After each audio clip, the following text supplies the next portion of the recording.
नमस्कार दोस्तों और स्वागत है आपका मेरे चैनल फैक्टोकल पे। इंडिया एक हिंदू कंट्री है और यहाँ अनगिनत मंदिर हैं, लेकिन फिर भी आज दुनिया का सबसे बड़ा हिंदू टेम्पल इंडिया में नहीं है। आज हम बात करेंगे कंबोडिया देश में पाए जाने वाले ऐसे प्राचीन मंदिर जो कभी हिंदू हुआ करते थे लेकिन आज वो बुद्धिस्ट मंदिर हो गए हैं। यह मंदिर हज़ारों सालों से आज भी कायम है और उन्हीं में से एक है आज दुनिया का सबसे बड़ा हिंदू टेम्पल अंकोर वाट। तो बहुत कुछ है आज बताने के लिए, तो चलिए शुरू करते हैं। दोनों ही रिलीजन हिंदुइज्म और बुद्धिज़्म कंबोडिया में इंडिया से आए हैं। उस टाइम जो मर्चेंट्स या व्यापारी लोग हुआ करते थे वो कंबोडिया से ट्रेड किया करते थे और उसी टाइम धीरे धीरे कंबोडिया में हिंदुइज्म और बुद्धिज़्म स्प्रेड होने लगा और वहाँ के राजाओं ने भी हिंदुइज्म को ऑफिशियल रिलीजन डिक्लेयर कर दिया। अब जो एम्पायर कंबोडिया में सबसे ज़्यादा इम्पॉर्टेंट है वो है खमई एम्पायर। और खमई एम्पायर में भी बहुत सारे राजा आए हैं, लेकिन हम बात सिर्फ दो की करेंगे क्योंकि बाकियों ने कुछ खास झंडे नहीं गाड़े, तो हम उनकी बात नहीं करेंगे। तो सबसे पहले बात करते हैं सबसे इम्पोर्टेंट राजा की ही जिसने अंकोर वाट बनवाया था और उसका नाम था सूर्यवर्मन दो। ध्यान रखिएगा कि नाम सूर्यवर्मन है और सूर्यवंशम नहीं, क्योंकि काफ़ी जगह मैंने देखा कि लोग उसे सूर्यवंशम बोल रहे थे। तो हो सकता है कि उन्होंने सेट मैक्स पर अमिताभ की मूवी बहुत बार देख ली हो, तो थोड़ा सा कंफ्यूज हो गए होंगे। पर खैर याद रखिएगा कि नाम सूर्यवर्मन है और सूर्यवंशम नहीं।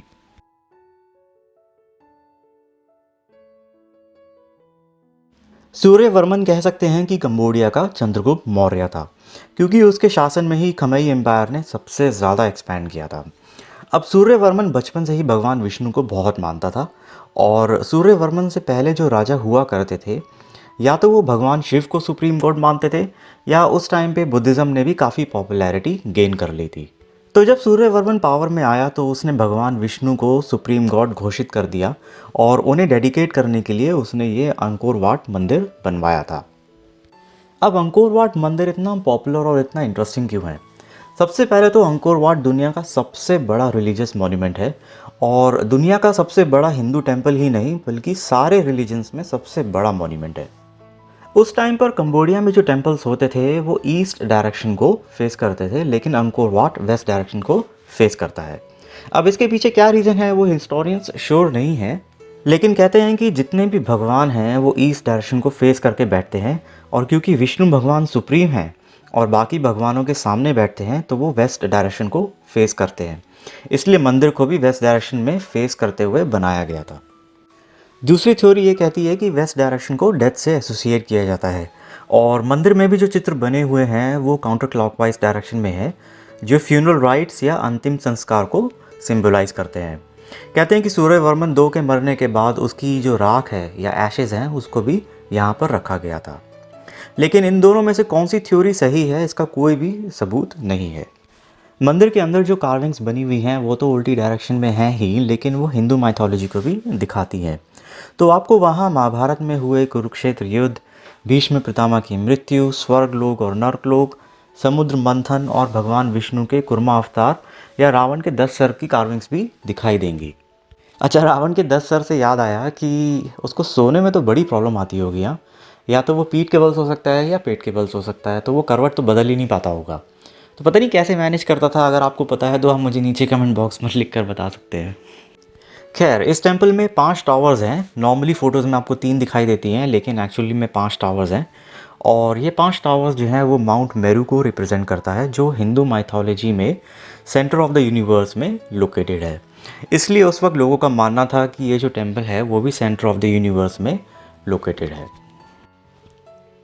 अंकोर वाट को देखने के लिए दुनिया भर से यहाँ टूरिस्ट आते हैं और स्पेशली यहाँ पर सनराइज़ देखना बहुत ही फेमस है। जब मैं वहाँ गया था तो मैंने भी सोचा कि चलो सनराइज़ देखते हैं, लेकिन मुझे अंदाज़ा था कि यहाँ पर बहुत भीड़ होगी, तो मैं रात को 3 बजे उठकर वहाँ सुबह सुबह 4 बजे पहुँच गया।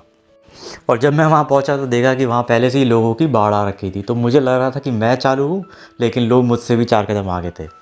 खैर, इवेंचुअली मेरे को एक बहुत अच्छा स्पॉट मिला और मैंने सनराइज़ देखा और वाकई में वो सनराइज़ बहुत ही खूबसूरत और सही में देखने लायक था। हालांकि ये एक हिंदू टेम्पल था, लेकिन 13th सेंचुरी तक आते आते ये एक बुद्धिस्ट टेम्पल बन गया था और आज भी यहाँ पर बुद्धिस्ट मॉन्क्स अपनी रिलीजियस प्रेयर्स प्रैक्टिस करते हैं। अंकोर वाट कंबोडिया का एक बहुत ही इम्पॉर्टेंट सिंबल है और कंबोडियंस के लिए ये काफ़ी मायने रखता है। इसलिए इसका सिंबल आपको कंबोडियन फ्लैग में भी दिखाई देगा।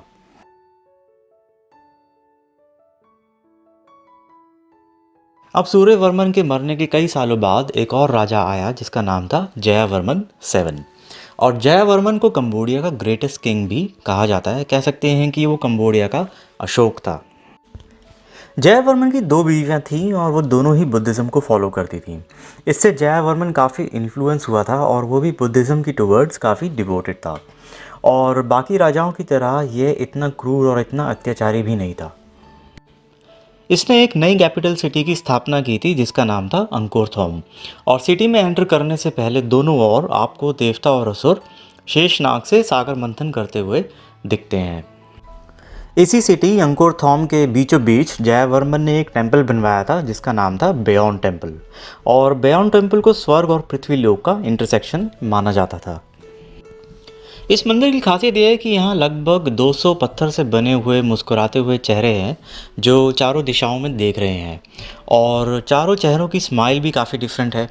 तो एक खुशी की स्माइल है, एक सैड स्माइल है, एक चार्मिंग स्माइल है और एक खूबसूरत स्माइल है। कुछ हिस्टोरियंस कहते हैं कि ये भगवान बुद्ध को रिप्रेजेंट करता है और कुछ कहते हैं कि ये जयवर्मन के ही चेहरे हैं। इसके अलावा यहाँ 11,000 के आसपास दीवारों में चित्र बने हुए हैं जो खमेई हिस्ट्री, वहाँ की डेली लाइफ, हिंदू भगवान और हिंदू मिथोलॉजी को दिखाता है।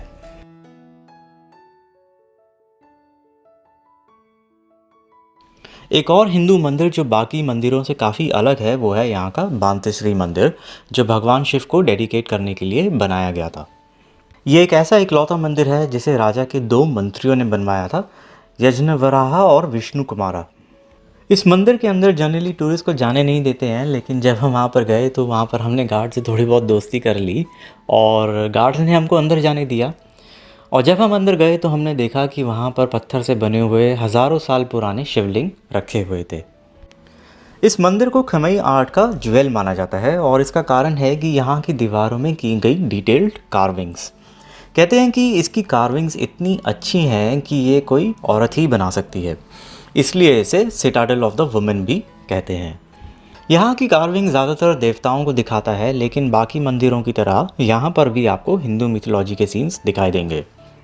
जैसे बाली और सुग्रीव के बीच का युद्ध, एरावत हाथी पर सवार होते हुए इंद्र भगवान, शिवजी का नटराज नृत्य, सीता हरण, या भगवान विष्णु का नरसिंह अवतार जो हिरण्यकश्यप का वध कर रहा है, या कृष्ण जी जो कंस का वध कर रहे हैं।